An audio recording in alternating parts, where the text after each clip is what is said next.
만에 본백으로 이끈 1등 공신입니다. 공격 성공률 리그 4위, 득점은 7위에 이름을 올리면서 주포 역할을 톡톡히 했습니다.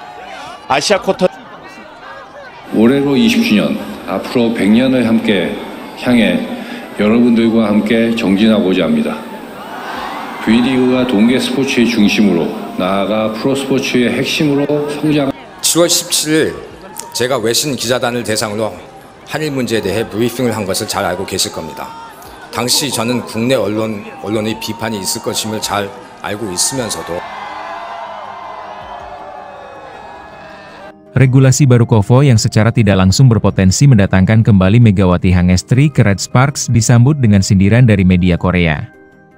Mereka berpendapat bahwa peraturan baru KOFO tampak tidak relevan lagi karena pemain berkualitas seperti Megawati Hangestri sudah meninggalkan V-League.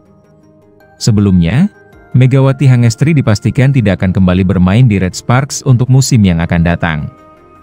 Ini dikarenakan Mega tidak mendaftar untuk Asian Draft Quarter.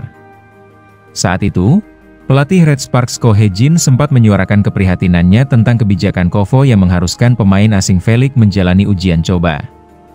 Jika federasi mengubahnya menjadi sistem agen bebas, saya ingin bermain bersama Mega selama saya menjadi pelatih, ungkap Ko Hye-jin. Meskipun begitu, melalui pertemuan Dewan Direksi, KOFO akhirnya memutuskan untuk menghapus sistem ujian coba dan menggantinya dengan agen bebas bagi pemain asing atau Asia.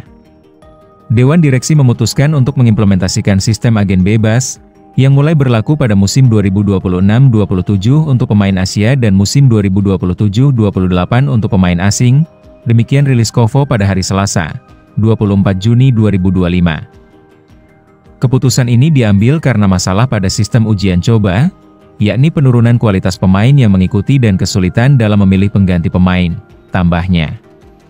Kebijakan baru KOFO sebenarnya disambut positif oleh para penggemar. Bahkan, mereka berharap Mega bisa kembali ke Red Sparks. Namun, ada juga pihak di Korea yang sedikit menggoda kebijakan KOFO tersebut karena dianggap terlambat diterapkan di V-League. Apakah Megawati akan kembali ke Red Sparks dengan status agen bebas? Tulis judul media Korea, Blue Locker Room. Publik Korea meyakini bahwa jika saja aturan ini diberlakukan musim lalu, Megawati Hangestri atau pemain asing V-League lainnya pasti tidak akan pindah. Sebagai informasi, sebelum adanya regulasi baru ini, setiap pemain diharuskan untuk mendaftar dalam draft ujian coba V-League agar bisa bertahan di klub masing-masing. Apakah KOFO sudah menyadari? Banyak kritik mengenai metode pemilihan pemain asing dan kini mereka mengubah dari sistem ujian coba menjadi agen bebas, tulisnya. Di sisi lain, media Korea juga menekankan bahwa jika regulasi KOFO ini benar-benar diterapkan di V-League musim depan, maka peluang Mega untuk kembali semakin besar. Dengan diterapkannya agen bebas untuk kuota Asia mulai musim 2026-2027, pemain yang perlu diperhatikan adalah Megawati Hangestri, jelas Blue Locker Room.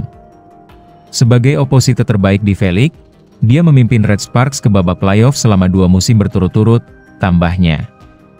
Mega bisa menjadi agen bebas pada musim 2026-2027 bahkan dengan status pemain asing bukan Asia, ungkap media Korea. Namun, ada satu kerugian yang jelas mengkhawatirkan Red jika Megawati Hangestri menjadi agen bebas di V-League musim 2026-2027 mendatang. Mengingat, Megawati Hangestri bisa menjadi incaran semua tim di V-League sehingga Red Sparks harus bersaing dengan klub lainnya. Namun masalahnya, Mega bisa menandatangani kontrak dengan klub manapun selain Red Sparks seperti Pink Speeders atau I-Papers, tegasnya. Megawati Hangestri Pertiwi berpeluang kembali memperkuat Daejeon Jungkwanjang Red Sparks setelah KOFO, Federasi Voli Korea Selatan, menghapus sistem uji coba pemain asing dan Asia. Kepengurusan KOFO mengadakan rapat umum luar biasa dan Dewan Direksi ke-7 dari periode ke-21 di kantor Federasi Voli Korea di Sangamdong, Mapogu, Seoul pada hari Selasa, 24 Juni 2025. Agenda tersebut dihadiri oleh wakil dari 14 klub putra dan putri, dan membahas berbagai agenda seperti sistem pemain asing, pemindahan tim putra OK Safingsban dari kandangnya, dan pemotongan gaji tim putra. Perhatian besar dalam agenda ini tertuju pada pengenalan sistem kontrak bebas bagi pemain asing dan kuota Asia dari Dewan Direksi. Sistem ini telah dibahas selama beberapa musim terakhir, yang akhirnya ditetapkan untuk mulai berlaku bagi kuota Asia dari musim 2026 hingga 2027 dan bagi pemain asing mulai dari musim 2027 hingga 2028. Ini adalah hasil konsensus mengenai keterbatasan sistem ujian coba, seperti penurunan keterampilan pemain yang berpartisipasi dan kesulitan memilih pengganti pemain, ungkap pihak dari federasi yang diutip dari media Korea, Mania Times, 24 Juni 2025.